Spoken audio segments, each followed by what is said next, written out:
It was a stroll in the park for Arnett against Molynes. Vere are singing In the Rain after another victory, and find out why Portmore fans are singing this player's name. But we start one place and one place only, and that's at Sabina Park, where it was a clash of the giants. This is Match Week 6 review show. Yeah, people, welcome back to Jamaica Fan, and we had a rain-affected Match Week 6, but there was some good football on hand, and we have to go through all of it. So without wasting any time, let's head straight on to Sabina Park, where we saw the best two teams in the land face off against each other. With a massive game in the midweek in Dominican Republic, Cavalier and Relive Speed had to be smart with their starting lineup. So we saw a return to the starting lineup for Christopher Ainsworth, while we saw the likes of McCleary and Allen back in the squad. Why more pleasant? Well, they liked how they looked in their last game against Arnett, so they remain unchanged for this one. So when the game kicked off, More Pleasant was actually the one who were pushing the initiative. They looked dangerous in the opening 4 to 5 minutes of the game, playing some good football and had a little 1 and 2 looks at goal. But they didn't break through, but they were controlling possession. You could say that as usual, that is Relive Speed blueprint against More Pleasant. Cavalier looked unbothered and don't mind sitting back and waiting for their moment, and that moment came much earlier than anybody would have probably anticipated, because in the 9th minute, Cavalier had the ball in the More Pleasant box after withholding so much pressure, and then in a mad rush to the head, Dwyer brought down the player and Cavalier was given a penalty. Honestly, it kind of came against a run of play, and young Christopher Ainsworth stood up to take the penalty and tucked away to give Cavalier a 1-0 lead. All according to plan, you would say, for Relive Speed as usual. And just like that, More Pleasant find themselves in the Venus flytrap. They came at Cavalier, who were no issue resting their backline in a low to mid block. And when ready, they will spring their forwards as fast as they can, going in the opposite direction. You felt that you have seen this script before, and you felt that Cavalier is going to score again. And eventually it came again, and this time via the boot of Jamal Calvin, and scored another goal of the season and doubling Cavalier's lead. 2-0, and you cannot say, well, it feels like it's same old. What's even better is that Cavalier should really have 3 or 4 more goals. Time after time again, they found themselves in behind that backline and More Pleasant, and if it wasn't for this great save by Davis, Cavalier could have easily been out of sight. But More Pleasant survived, and eventually the first half came to a halt. At second half though, we saw Tapa mix things up. He saw he basically took up most of his midfield as Jean-Claude Vere came out, as well as their captain Sue McCullough, and we saw a Premier League debut for Cameroon striker Mbuguen. He went up to provide a partnership alongside Edwards in a new 4-4-2, as More Pleasant was deciding to bypass the midfield and try to go more direct. And that they did for majority of the second half. They tried their best to just loop the ball to find Mbuguen, who can knock it down to his supporting cast, and at this moment the game fell in a little bit of a lull. Because Cavalier, well, not necessarily looking especially interested to necessarily kill the game or going the other way. They seemed they were quite comfortable managing the game, and More Pleasant is trying their best to loop balls into the box without getting much purchase. But the game drifted away, and with that eye on that semi-final game in the Caribbean Cup, Speed made some changes to his top 3. Now, not to say that necessarily played a role, but eventually as the game keep drifting away, you see the backline and Cavalier keep drifting further and further deep, and he was actually inviting more of the More Pleasant coming forward. Also, they were drawing more and more fouls in and around their box, and you just feel that a set piece was going to be the only way for More Pleasant to unlock this Cavalier defense. And that's exactly how the first goal came about. The ball was floated in and Cavalier failed to deal with it, and Kimoni Bailey, just like he did in midweek, was on hand as a lucky recipient to get the ball into the back of the net. 2-1, and all of a sudden game was on. The tempo immediately shot up as More Pleasant was looking to find the equalizer, and Cavalier was trying their best to counter when the game was stretched. But they seemed that they were still worried when More Pleasant had the ball at the wing. They allowed the forward player Gadiel Irving acres of space, and he had time to pick who he wanted to deliver the ball to, and he placed a good ball into the box and was able to find 10 Shaw and give More Pleasant a big share of the spoils, basically the last kick of the game. 2-2, and More Pleasant completed the comeback. The game ended not too long after that, and Cavalier must be kicking himself for giving away the 3 points. Alright, so that was a good game, but how was it in terms of raw numbers? More Pleasant had more shots than Cavalier. At the end of the day, there are 15 total shots compared to 7 from Cavalier. Cavalier had 5 shots on goal compared to the 8 from More Pleasant. 3 corners for Cavalier, 5 for More Pleasant. 3 yellow cards for Cavalier, 2 for More Pleasant, and no red cards in the game. So yeah, Rudolph Speed spoke about this at the end of the game in his post-match interview, stating that, the boys had one eye on their semi-final game in midweek and probably took the foot off the gas a bit too early and allowed more players back in the game. Sure, if they go on and smash it in done rep, no one will remember this result, but it is a shame because this would have been a big statement win if they got it completed. Why more pleasant? You have to give Tapa some credit. Sometimes people say he could be too stubborn as a mule, but for the second half he switched up things, take off his captain and went more direct in his style of play, which is a big contrast in how he likes to play his football, and it worked and he got his result. So you have to give him the plaudits for that one. So the first game between these top two teams was a decent one, and it of course ended a draw. So once again it ended Cavalier 2, more pleasant 2. We move on to the Sabina Park curtain raiser, and it was Molynes United that was hosting the Junglist Arnett Gardens. Despite their shellacking in the midweek, Molynes were basically unchanged in their lineup. Most of those players returned, and while Arnett, who got a decent point in the more pleasant game in midweek, strangely kept most of their players as there still was no spot for Ramon Shepherd or Alvin Strachan going forward. And despite return of Parker Blacks, Warner Brown kept his spot in the number 9 position. Now, a lot of people when previewing this game believed this was going to be an easy ride for Arnett Gardens, and honestly as the game kicked off, they were proven right. It was all the Junglists for the basically majority of this game. Straight from kickoff, their usual fast start kicked in, and they even racked up numerous chances in the opening minutes. Arnett should do better with the first one really, but they didn't have to wait long. Roughly in the 9th-10th minute, the ball was played on the right channel and Warner Brown showed Arnett how it's done and got the ball into the back of the net.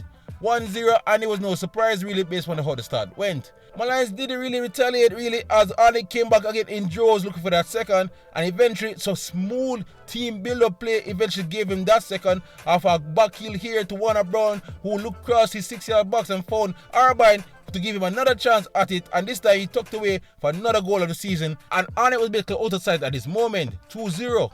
Molynes basically kind of woke up at this moment as they know trying to get back in the game and was trying to push forward in the opposite direction. They created some half chances and were trying to get back a goal before the half time, but Arnett persevered and the first half eventually came to an end. But in the second half, immediately from a corner, it will practically be lights out to Molynes. An Arnett corner, an in-swinger, and a shrieking Warner Brown in the box who was basically unopposed, managed to tuck away a neat header to give Arnett a 3-0 lead and basically kill the game off. Molynes again showed some fight after this. They went forward to try to get at least a consolation, but honestly the game was basically over and Arnett could easily see out the game to find a comfortable 3-0 victory. Alright, so let me just reflect how this game went in terms of numbers. Here's the stats.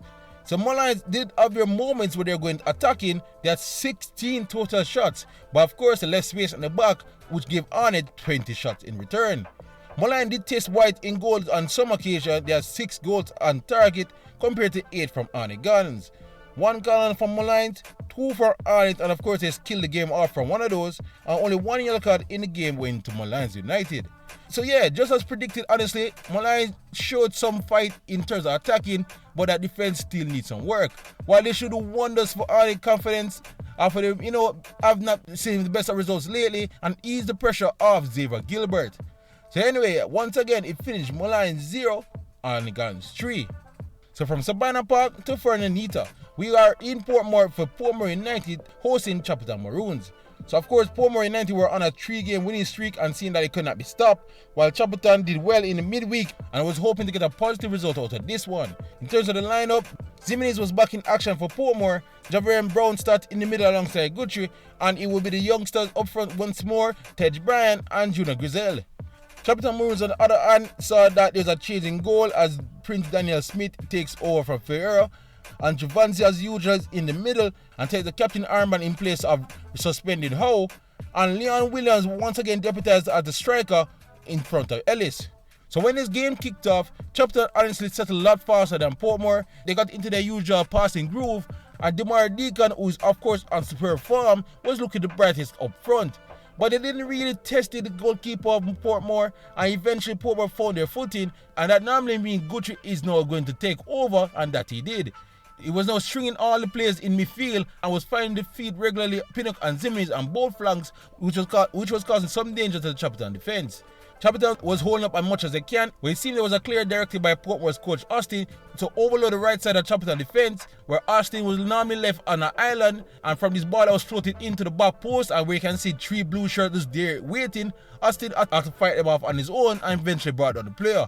Penalty to Portmore, and you kind of felt that it was coming.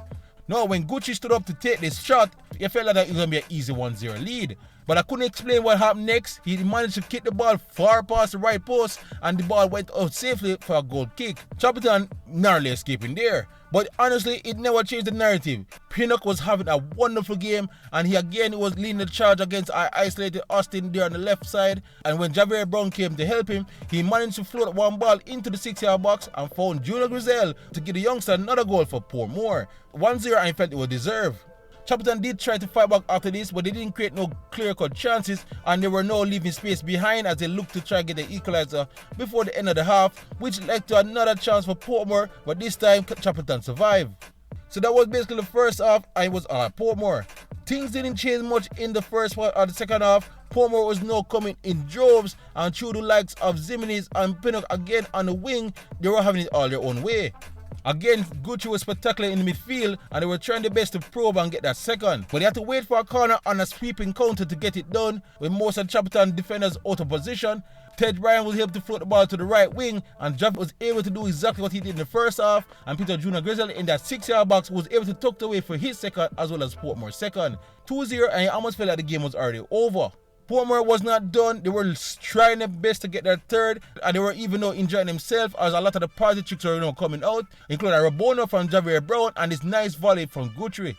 But they also say 2-0 is one of the most dangerous leads in football, just as Cavalier, and you felt that Chapeltown just needed one moment to try to give some fight to Portmore. And it came from the most unlikely source really. Finally they found LeSean Williams with his back towards goal and was able to link up with somebody, and it was Bennett was the one that was able to take the ball from him, neatly swing into the box, neatly tap it past the goalkeeper to give Molynes 1 goal back. After this, it was game on again, and Chapeltown, trying to take advantage of the momentum swing, came again to try to get some second. Then probably one of the most controversial part of the game actually occurred. Here the Chapeltown player Salah man able to streak in the box, and instead of trying to go around this defender, felt a hand to the face and went down in tears. Now the entire Chapeltown bench erupted, calling for a penalty, but Arnett Hamilton, who was in full control of this game I must say, said that was a no-go. And honestly, that was probably the last real chance Chapeltown could muster anything going forward, as they did try their best to do something, but they could not really test the Portmore keeper again. So eventually, Portmore survived, but they did do enough, and the game ended 2-1 in Portmore's favour. Alright, so let's talk about numbers, people. To show the complete dominance Portmore had, they had 10 total shots compared to get this, 2 from Chapeltown the entire game. Portmore had 4 shots on target compared to 1 for Chapeltown Maroons.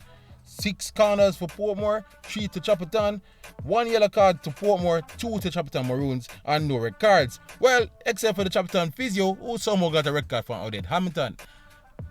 So yeah, so basically for 65 minutes of this match, it was all Portmore, and they looked absolutely impressive. Their front 4 is definitely clicking, and with Guthrie behind them, it's hard pressed to see anybody stopping him. What should be even more delightful is how well Vere Brown is definitely stepping up his game and playing in his Portmore system. While Chapeltown, they weren't necessarily bad, it just seemed that they were toothless up front, and it took a while to get LeSean Williams into the game for him to help out his wingers. Bennett got the unlikely goal, but they needed more from Demaran Deacon or Malik Stevens to get anything from this game. So once again, it finished Portmore 2, Chapeltown Maroons 1.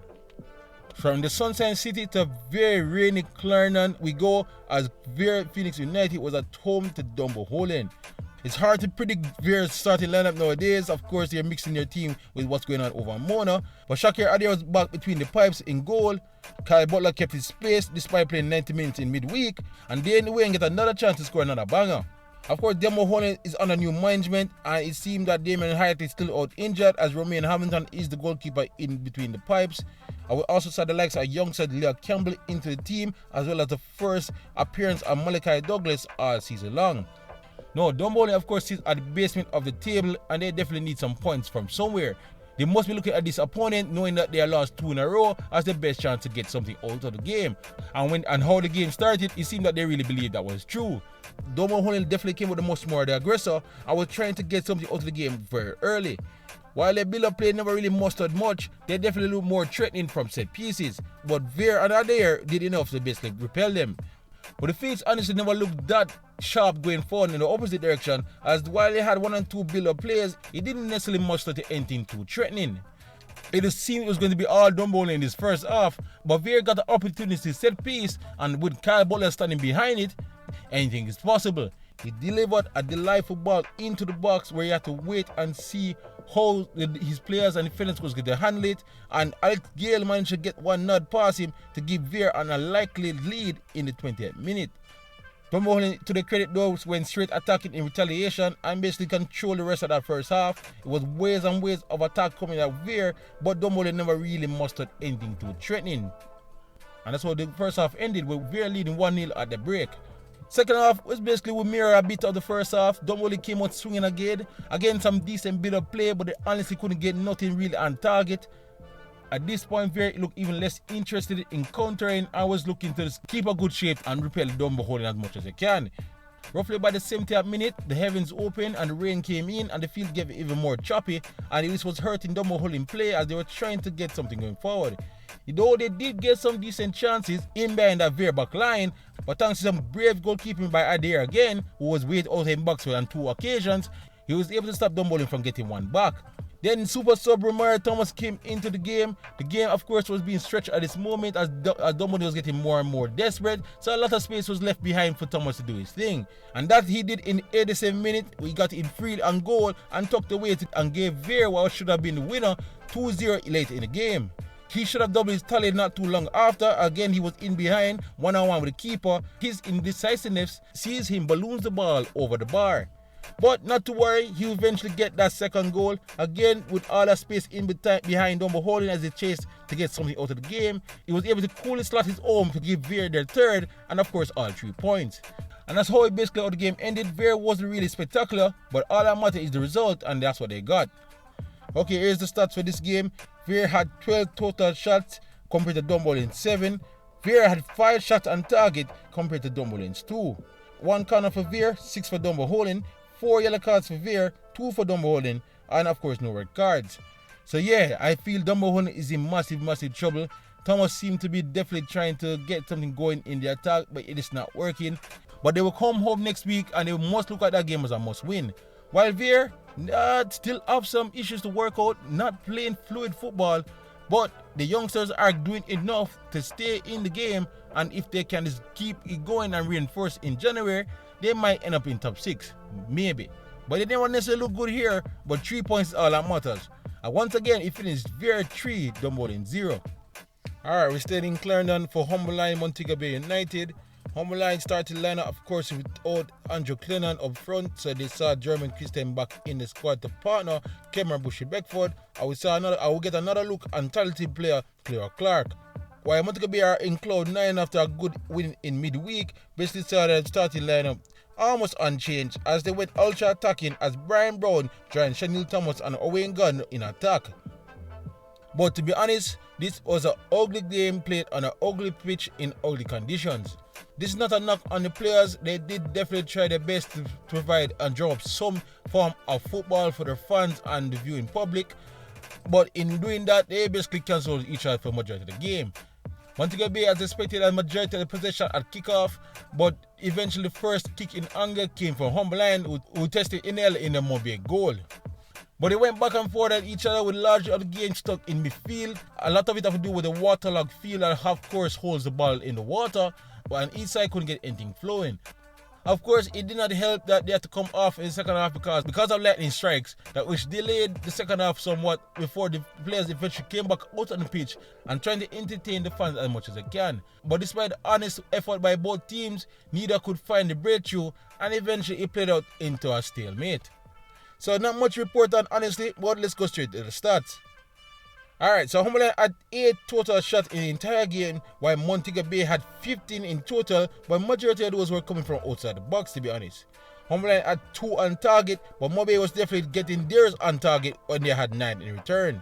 5 corners to Molynes, 10 to Montego Bay as they pressed for the win in the last part of the game, and Molynes could be seen as the more aggressive as they had 3 yellow cards compared to Montego Bay's 2. But yeah, people, honestly, Montego Bay give a good shift of it and they could have just kind of breakthrough, and if you think maybe on a different day in a different conditions, they might have walked away with a close win. But Molynes' defense looks sturdy as usual, and Mobe never got any real clear chance at goal, so they could say a 0-0 was fair. And that's how it ended again, people. Molynes 0, Montego Bay United 0. Alright, so we moved to our Monday nighters. I was basically a part of the atmosphere at Jewsland in Waterhouse as the first game saw Tivoli up against newcomers Racing United. No, Tivoli are without a win coming into this game and must look at the newcomers as a big opportunity to get their first win of the season. There were some changes to their lineup, none bigger than Justin Dunn being out, and Anthony Nelson will lead the line. Racing, on the other hand, of course, didn't play in the midweek because of rain, and at downtime allowed Carl Holmes to get healthy and back into the squad. He starts in goal, but the front two is as usual. It was Ronaldo Biggs partnered by Javon Cole. But when the game started, pardon the pun, but Racing raced it out of the block and went at Tivoli in anger. They honestly should have 1, 2, 3 or even possibly 4 goals within the first 30 minutes of the game. They should have done more with a header, and then Biggs himself got 2 clear chances at goal but couldn't get the job done. Tivoli was definitely lucky at this point, but they were still in the game and eventually found their footing and came back at the Racing that was seemed overzealous to get the opening goal and left a lot of space in the back line. Of course, you know that would be Fuller's job to take advantage, and him as usual looked the most likely to break the deadlock in Tivoli's favour. He didn't quite muster it though, but the first half ended much more even than how it started going into the break. But the second half was almost a carbon copy of the first. Racing again came out strong in the start of the second half, trying to push for an early goal, and again some chances came their way, but they just couldn't get it done. Tivoli again took a while to settle down, and with the likes of Justin Dunn coming in the side, it seemed that with the game being stretched, they were now getting their own chances at the opposite end. The game was definitely fun at this moment. I was all about who's going to find the necessary quality to get the job done. Jeremy Wade seemed to know the answer as he brought on Horatio Morgan in the 78th minute, and basically the first touch of the ball in the 80th, he ghosted in on the back post to get a touch on what was a nothing shot from Justin Dunn to roll it into the back of the net. It was sheer surprise on the Racing defenders' faces as he had no idea where Morgan came from, but he won't care. He got the desired shot into the back of the net, which should give Tivoli the winner. Racing tried their best to absolutely get something out of the game after this.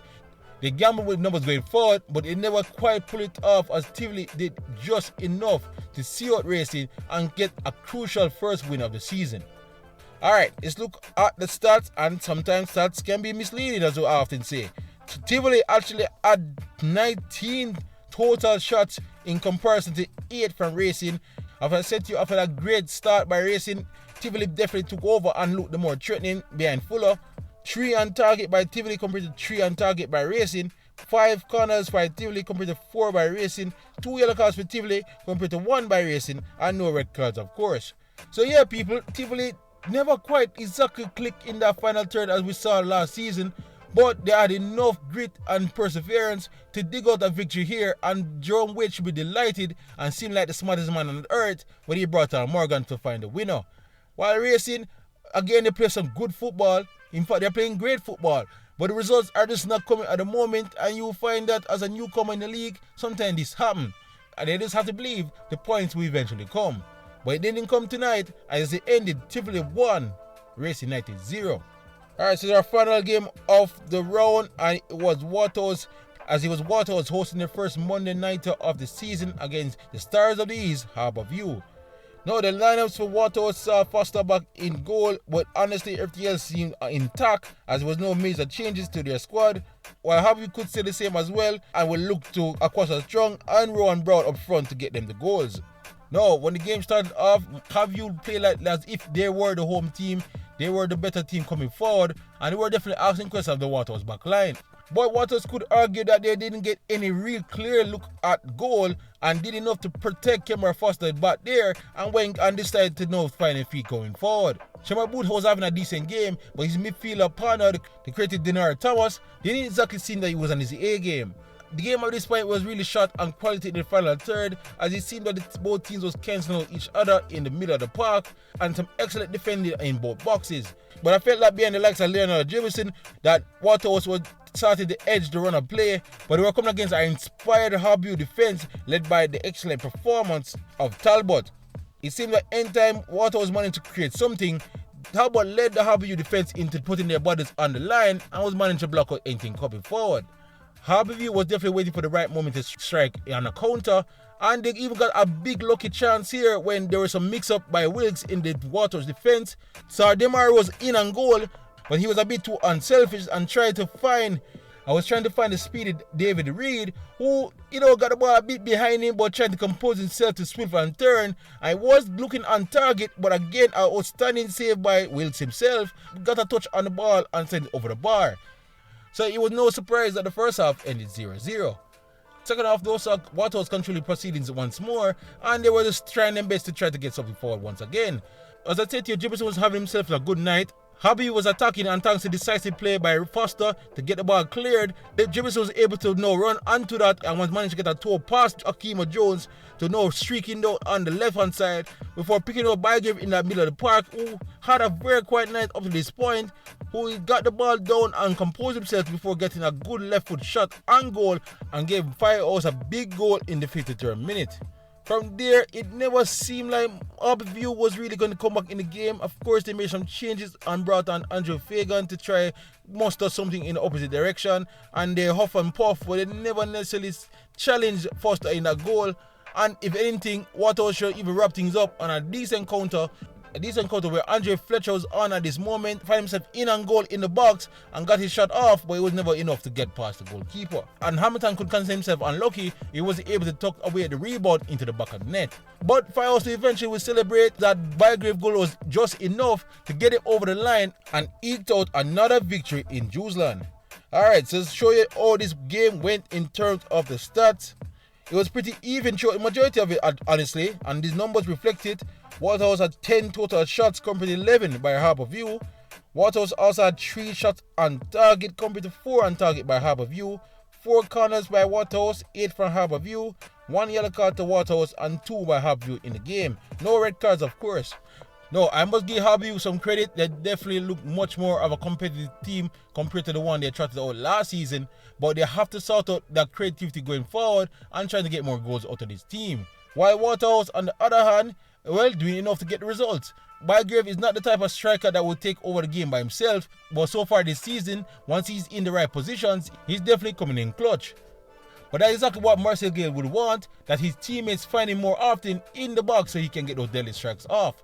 But the team played well enough to get the result here and then move on. So once again, it finishes Waterhouse 1, Harbour 0. So yes, people, that is match week 6. So some good wins at home for Vere, Portmore, Tivoli and Waterhouse, but some equally impressive away victory for Arnett Guns. But the big clash, of course, ended in a draw. So that moves us on to the table, of course. Montego Bay remain in first position with 13 points from their 6 games, but they should look over their shoulder because Portmore United is right there with 4 wins in a row and gives them 12 points and second in the table. Cavalier are in 4th with 11 points after 5 games. Mount Pleasant are sneaked into the top 6 with 8 points from their 4 games. And look closely, and you see Vere hanging about close to the playoff line with 7 points from their 6th game. Massive win for Tivoli, of course, carried them up the table. They're in 11th now with 4 points. Racing of slide near relegation, of course, with 4 points from their 5 games. Molynes are in a bit of trouble with 3 points from their 5 games. And speaking of trouble, Dunbeholden fans should really start to worry as they remain at the basement of the table with 0 points from now 4 games played. But alright guys, that would do it all here at Jamaica Fun and match week 6. But for now, please like, subscribe and share as we look to keep you up to date on all things in the Jamaican Premier League leading up to the final in May. Otherwise, YouTube, big up yourself.